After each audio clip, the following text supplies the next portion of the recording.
Waalaikumsalam warahmatullahi wabarakatuh. Bismillahirrahmanirrahim. Alhamdulillahirabbil alamin. Wa bihi nasta'inu ala umuri dunya waddin. Wassalatu wassalamu ala asyrafil anbiya'i wal mursalin, nabiyina Muhammadin wa ala alihi wa ashabihi ajma'in. Wa man tabi'ahum bi ihsanin ila yaumiddin, amma ba'd. Ada jemaah kaum muslimin dan muslimat di Masjid Al-Islam yang dimuliakan Allah, rahimanallahu wa iyyakum. Insyaallah kita akan memasuki bulan Ramadan yang sudah berada di hadapan kita, bulan yang penuh dengan kemuliaan, keutamaan, keberkahan sebagaimana dijelaskan oleh Rasulullah SAW. Para jamaah yang dimuliakan Allah, rahimallahu wa iyyakum, gawe-gawe rangu anu dilaksanakan pasti membutuhkan persiapan. Begitu pula dengan bulan Ramadan yang penuh dengan keberkahan dan kemuliaan ini. Untuk bisa meraih kebaikan, bisa meraih keutamaan Ramadan, tentu kita butuh persiapan, baik persiapan lahir maupun persiapan batin. Nah, terkait dengan persiapan batin menyambut atau memasuki bulan Ramadan, ada beberapa pesan nasihat yang perlu kita perhatikan bersama. Para jamaah yang dimuliakan Allah, rahimallahu wa iyyakum, yang pertama yang sepatutnya kita lakukan sebelum memasuki bulan Ramadan adalah memperbanyak istighfar dan taubat kepada Allah Subhanahu wa taala. Berbanyak istighfar dan taubat kepada Allah Subhanahu wa taala akan dosa-dosa yang pernah kita lakukan, maksiat-maksiat yang kita perbuat selama ini. Segera kita mohon ampun kepada Allah Subhanahu wa taala, bertobat, menyesali apa yang telah kita perbuat, kemudian berazam, bertekad untuk tidak mengulanginya lagi. Ya ayyuhalladzina amanu tubu ilallahi taubatan nasuha. Hai orang-orang beriman, bertobatlah kepada Allah dengan taubat yang nasuha. Apa itu taubat nasuha? Taubat nasuha itu adalah taubat yang mencakup semua dosa. Mencakup semua dosa tanpa terkecuali. Benar-benar kita berhenti dari perbuatan dosa, baik dosa yang langsung berkaitan dengan hak Allah Subhanahu wa taala maupun dosa yang berkaitan dengan sesama manusia, baik dosa yang berkaitan dengan kezaliman terhadap diri sendiri maupun kezaliman terhadap orang lain, menyangkut kehormatan, menyangkut harta dan lain sebagainya. Kita bertobat kepada Allah Subhanahu wa taala. Ini taubat nasuha. Jadi menutup pilah-pilah taubat anak sampai rusak. Ini taubat nasuha. Taubat nasuha adalah taubat yang ikhlas, tulus kepada Allah Subhanahu wa taala.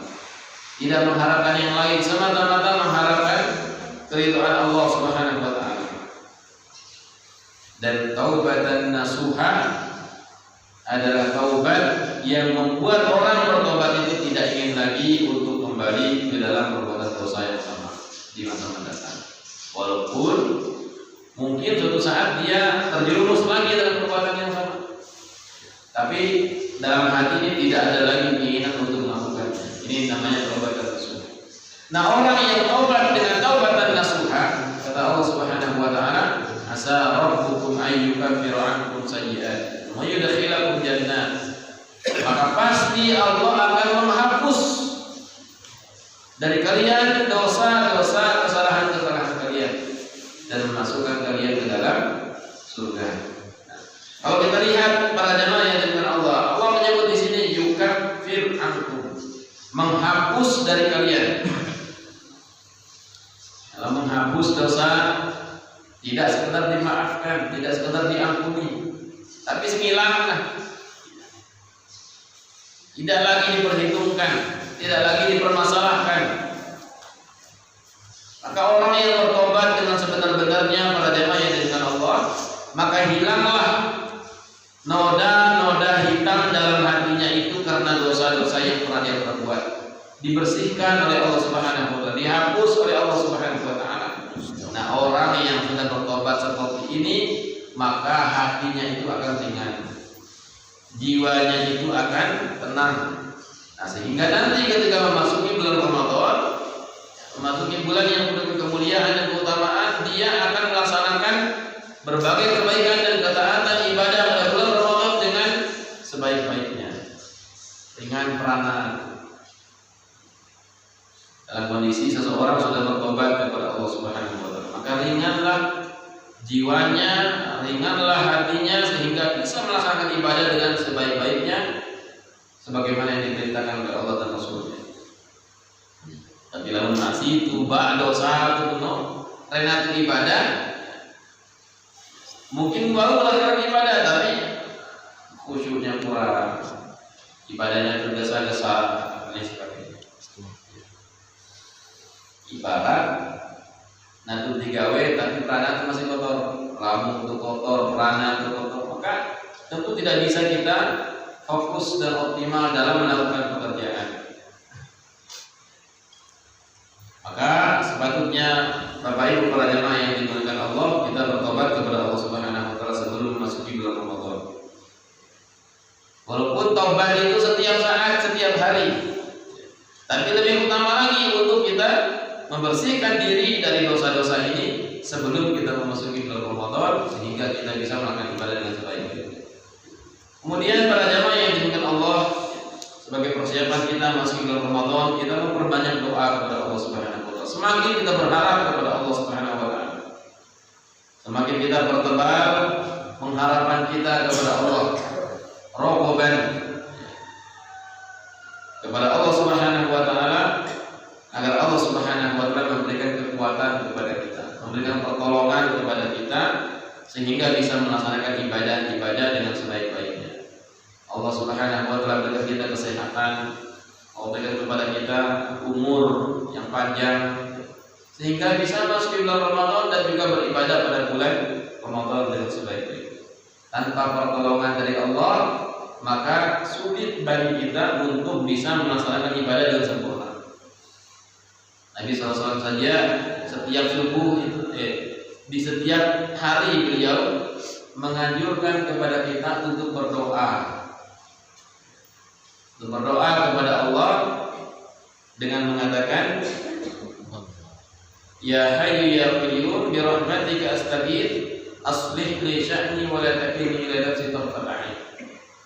Setiap pagi hari beliau mengajarkan kita untuk berdoa, Ya Hayyu Ya Qayyum, Ya Allah yang Maha Hidup, Al-Qayyum, dengan rahmat-Mu aku memohon pertolongan.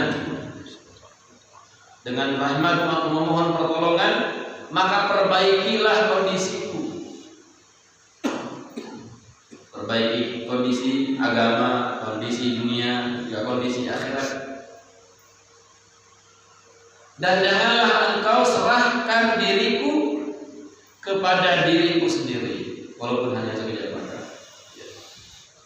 Artinya, jangan biarkan aku tanpa pertolonganmu sedikit pun, sekejap pun, kata Rasulullah SAW, meminta kepada Allah Subhanahu wa taala. Ya, Nabi saja meminta seperti itu kepada Allah, apalagi kita. Dalam setiap aktivitas kita, Bapak Ibu yang dimuliakan Allah, dalam setiap pekerjaan yang kita lakukan, gawe dunia maupun gawe agama, maka tidak akan bisa terlaksana dengan sempurna dengan baik tanpa pertolongan dari Allah Subhanahu wa taala. Maka segera hati kita senantiasa bersandar kepada Allah Subhanahu wa taala, mengharap kepada Allah Subhanahu wa taala agar Allah Subhanahu wa taala senantiasa memberikan pertolongan bantuannya kepada kita dalam setiap aktivitas kita.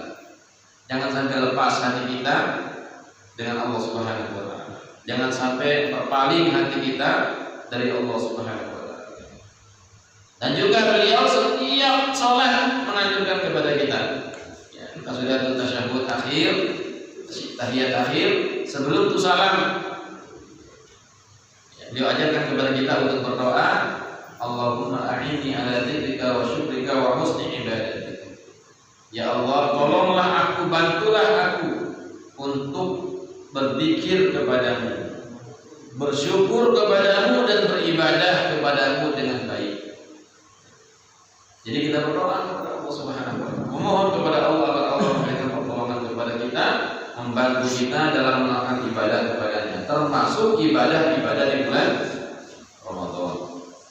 Dan yang terakhir, Bapak Ibu para jemaah yang dimuliakan Allah, senantiasa kita menambah pemahaman kita dalam agama ini. Jadi luar hal-hal nasihat, saya kawan.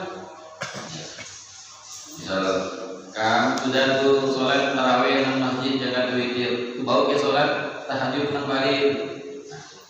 Banyak permasalahan para jamaah yang muncul yang mungkin belum kita pahami, membuat kita ragu-ragu nak gawe karena salah, nak gawe hilang keutamaan. Pertanyaan tadi boleh dilaksanakan tahajud di rumah tapi tidak perlu witir kalau di masjid sudah witir. Memang kalau tu berolah jangka witir ke imam dan masjid atau sama satu witir, ya.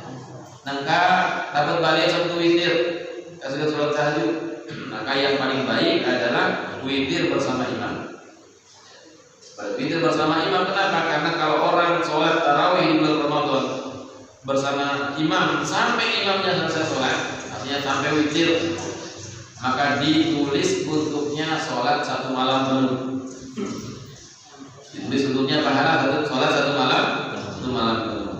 Tapi namun nongka itu bermak imam sudah kita tunggu itu imam nampaknya sudah, maka hanya mendapat pahala sholat itu saja asal mendapatkan keutamaan pahala sholat satu malam penuh. Walaupun tidak dilarang untuk melakukan sholat tahajud di rumah di tengah malam. Kalau ini membuat kita lebih terpaham untuk ibadah kepada Allah Subhanahu wa taala. Karena permasalahan belum lagi masalah fidyah, belum masalah zakat fitrah, belum lagi masalah lain yang mungkin perlu kita ketahui, ya, dengan berdasarkan dalil Al-Qur'an dan hadis dari Rasulullah. Nah, ini kita butuh pemahaman, terus kita belajar, ketahuan, dan menentukan, insyaallah kita bisa beribadah dengan sebaik-baiknya sesuai tuntunan Rasulullah. Demikian yang kita sampaikan untuk manfaat. Subhanallah wa bihamdihi asyhadu an la ilaha illa anta astaghfiruka wa atubu ilaik. Wassalamualaikum warahmatullahi wabarakatuh. Waalaikumsalam.